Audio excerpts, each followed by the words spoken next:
Every time I bring on my next guest, I say that he should be in the Pro Football Hall of Fame, and I'm very mad that that has not happened yet. That is the former NFL MVP. Shaun Alexander's doing a great job right now with My Cause, My Cleats with the Stand Together Foundation, and also has his own award named after him, the Shaun Alexander Award, which we'll get to in just a bit. Shaun, Thanksgiving good? How you been? Man, how you doing, brother? Things going well? Yeah, I can't complain. How many kids do you have once again? You have like 11 or 12 kids, right? 12, 9 girls, 3 boys, no twins, lots of hard work. How the heck do you guys do Thanksgiving? It's wild, and one of my closest friends, they have 7. Huh. And so people always say, "Oh, hey, are y'all all gonna come over? Y'all gonna do it at y'all house?" And I'm like, look, we start off with at 7, they're 9, we're at 14. So we already start off with 20, 23 people right out the gate. So it's wild. It makes it easy for a flag football game. You got enough numbers, right? For sure. No, that definitely does happen. That's funny you say that, but yeah, no, they'll hit the yard and they're all in, girls and boys. It's intense. When was the last time you played football? Just wondering. Like, did you play some flag football these days? Are you running around smoking people? You know what? I probably played maybe 4 years ago at one of our friends' house. They own a bed and breakfast, and they have a bunch of people come over to play. And I jumped out there and played with them. And for a minute there, I wanted to be old me and and kind of give people all the business. And I could tell like, ooh, I'm gonna be really sore tomorrow. And we're playing flag, but I'm not going to let anybody know. And so I after the first couple runs, I was like, oh, I'm just going to have to take it easy on y'all. But really, I felt like, ooh, things was tightening up. So it was great. Love it. Shaun Alexander here with us. I know you're still very close with Russell Wilson. It looked like his career was pretty much over with the way that it has played out the last 2 years. And now he's had this resurgence with the Pittsburgh Steelers after missing the first few weeks of the season. Just how about what your buddy Russ has been doing with the terrible towels now? So proud of him. He's been unwavering about his best days were not just over. You know what I mean? That he still had a couple more shots a couple more bullets in the gun, and so proud of him. His resilience has been amazing. His mindset was really, really just awesome that he was going to go do it again. And football, as physical as it is, it's still really mental. And I feel like in Denver, they just didn't set the stage for anybody to really believe in him from the first game of the season against the Seahawks, them trying to kick a 60-yarder to win when we seen him in that stadium drive the ball down in minutes to win the game and do it. And so that just set up very bad thing. And then, new coach comes in and they just didn't get along. And that just is what it is. But, Coach Payton has the kind of guy that he wants. He's always been like that. And if he gets the guy, he does well. So, he's got Bo Nix now. They're looking like a good football team. Russell's with a coach that really believes in him, which you see what he does when he has that kind of coach. So it's they both found the right fits. Let me get to your former football team, the Seattle Seahawks. They've surprised a lot of people. You knew they had talent. You knew they'd be right around 500. You can't go 500 anymore if you tie, but you get what I'm saying. But there was some uncertainty this year with the new coach coming on in, McDonald over from the Ravens. And right now, with the way the 49ers have fallen, they're on top of that division. What are you thinking? Like, how far can the Seahawks go this year, in your opinion? Seattle's always had this thing as well. I would say from the time I got there, Seattle before I got there was a couple of superstars, quarterback that's a little bit better than normal, maybe one offensive guy, but they want to run the ball and play defense. I got to go there and be there with Coach Holmgren and Hasselback, and we did the same thing, unknown defense, and we got to the Super Bowl, won the division 5 years ago, playoffs 5 years in a row. Well, then you take Russell and Marshawn, they get there and they put the cherry on top. They got this thing called the Legion of Boom, so now it's a name defense, but still the same thing. Run the ball, big play when the quarterback needs to. You're seeing glimpses of that again. Phenomenal defensive backfield, hard-nosed up front guys that played on defense. They run the ball. Kenneth Walker's a good running back. Geno Smith is going to put the ball in the right place. They've got great receivers. You know what I mean? And so this one of those teams that if the ball just bounces right, in the playoffs, no one really takes a day off. But if the ball bounces right, they could upset somebody, and next thing you know, they're in the NFC Championship game. It happens that quickly. I'm excited because anytime you get to play Seattle in a home game in the playoffs, it's usually good for us. So I'm not scared to say that we could shock a lot of people because we have what it takes. Good defense, run the ball, control the clock. If Gino doesn't turn the ball over, look out. Shaun Alexander here with us. I know you just saw the Seahawks play the Jets. Rodgers turned 41 the other day. He's clearly banged up, but even before he was banged up, he wasn't playing well this season. You just think it's time for Aaron to walk away and hang him up at the end of the season? I remember when Aaron got in, and Brett Favre was still the quarterback, and I had conversations. We knew some people that, so I got to hang out with young Aaron, and I had talked to him in years. I just know he's a fighter, and I know that it's also hard to quit. You know what I mean? And so I never want to let people leave without leaving their kind of way. I just know that Aaron playing like this is not the way he would want to leave. And so he's going to be in a tough situation because it doesn't look like he's playing well. And I'm not sure if he's got anything left for him to go prove. So it's going to be hard for him.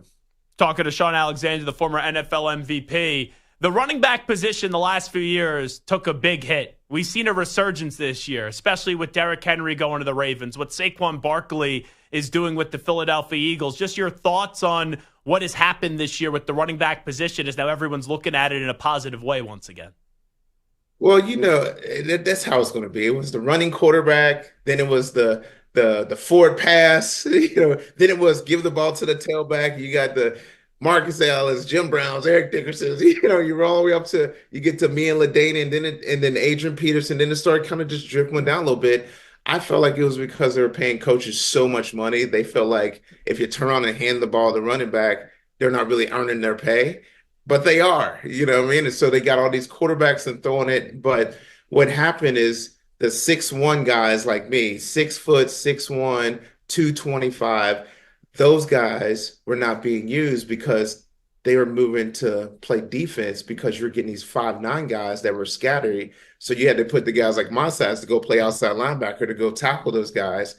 And now what you're going to see is the 6'1", 225, 220 guys come back to running the ball, and you're going to now have issues with defense because they don't have the weight to come stop good running teams. And you're going to see it come back and forth. So teams are going to go back and forth with this, but it's just great football. And I know you won an MVP, Shaun Alexander. The last non-quarterback to win the MVP or running back to win the MVP was Adrian Peterson back in 2012. I think Josh Allen's going to win the MVP because it's become a quarterback award and there's a case to be made. But do you feel as if it should go to Saquon Barkley? I mean, Saquon's on pace to be have the best running back season ever. That's Eric Dickerson. I mean, if you do that, you deserve it, And so I just think that the running back position is so hard to be great in. You know what I mean? Like, so you can be good and people can say, hey, get 3 yards, move the chains, and it just be a job.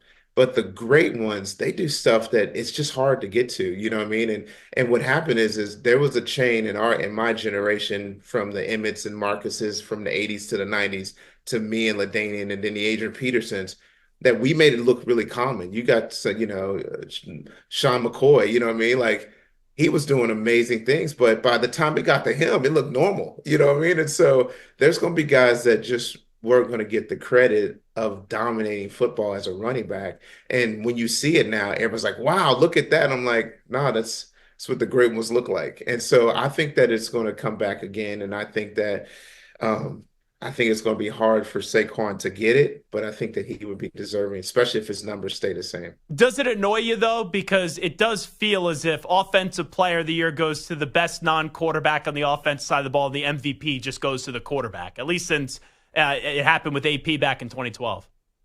Yeah, it is kind of weird because, if you get a good quarterback, it could open up the run. But if you get a good running back, the quarterback really could not be as great. You know what I mean? And he's still going to look pretty darn good. You know what I mean? And so, I just think that both of the positions are special. And I think that you should not take one away. I think because the quarterback calls the plays, sometimes he gets a little more of the credit because that's a weighty responsibility. But it should not be. The MVP should not just be the quarterback. How frustrating has it been this year to watch Jalen Milroe? Because there's some games where at Alabama, he looks like he can't be stopped. And there's some games, you look at Oklahoma, you look at Tennessee, where he's just absolutely lost. So give me a thought or two on your alma mater's quarterback.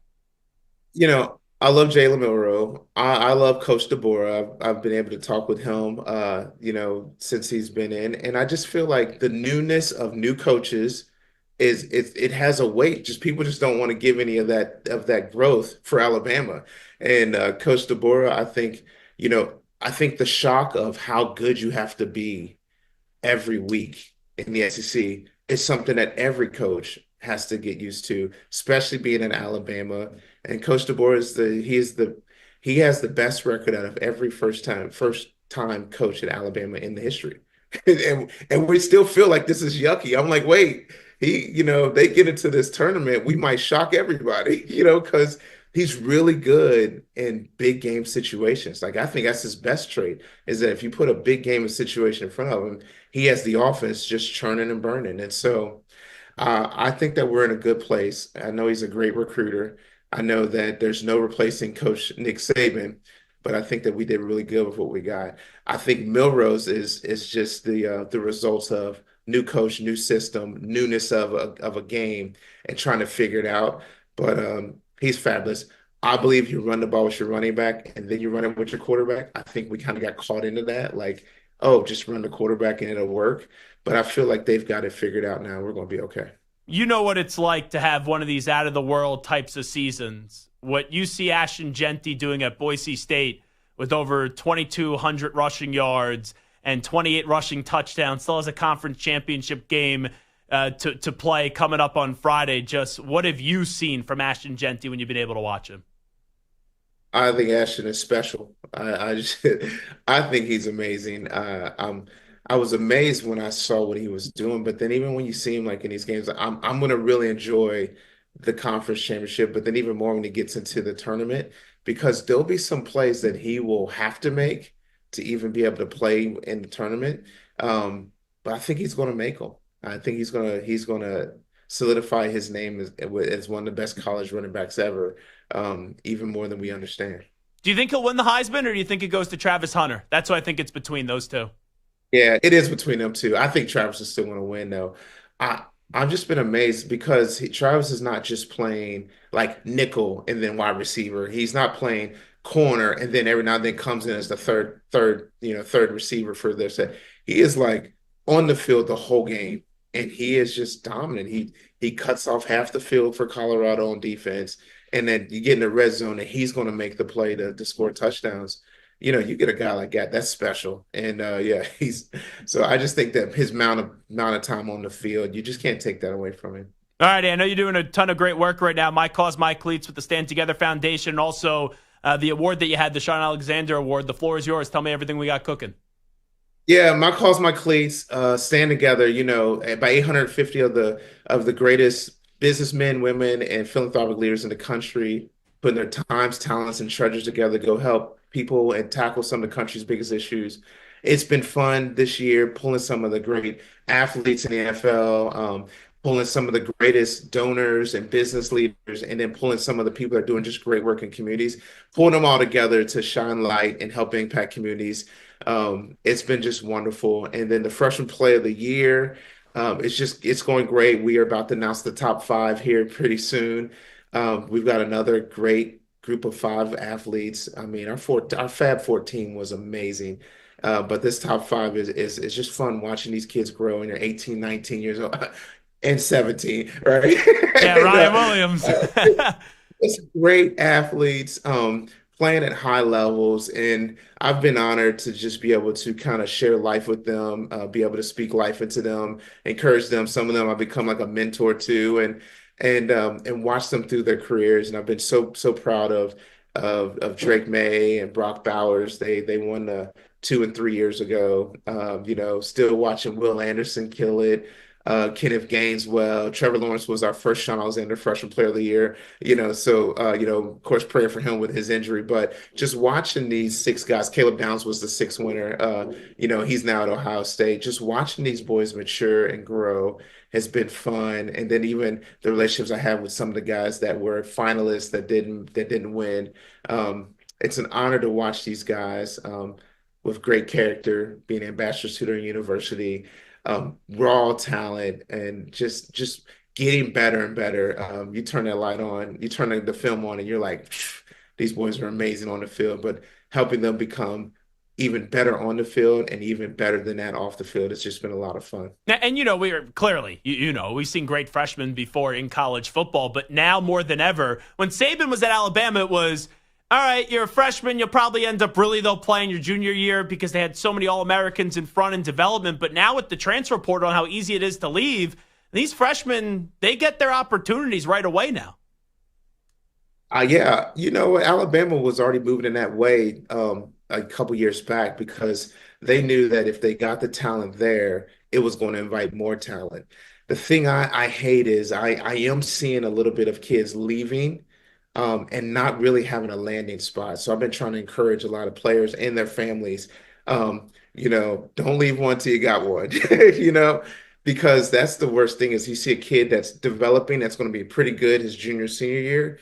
He leaves after his freshman year. He's not quite there yet as a sophomore, and no one takes a shot on him, and he ends up, not being anywhere. So I don't really love the transfer portal. I love NIL, Sure. but don't really love the transfer portal because I'm seeing more kids that they're not talking about lose everything instead of going to another team and going, well, when you hear the stories that are great, then they're just great. But that's far and few compared to the ones that don't end up being great. He's a man that should be in the Pro Football Hall of Fame. I hope one day we could refer to him as a Pro Football Hall of Famer. He's the great Shaun Alexander. Shaun, always great to catch up. Thanks for doing it. Zach, no doubt, man. One day, man. One day. You know what I mean? I got my fingers crossed. I hope so. There he is, Shaun Alexander, joining us on the show. Once again, make sure you check out all the great work that he does with the Shaun Alexander Award and also My Cause, My Cleats with the Stand Together Foundation.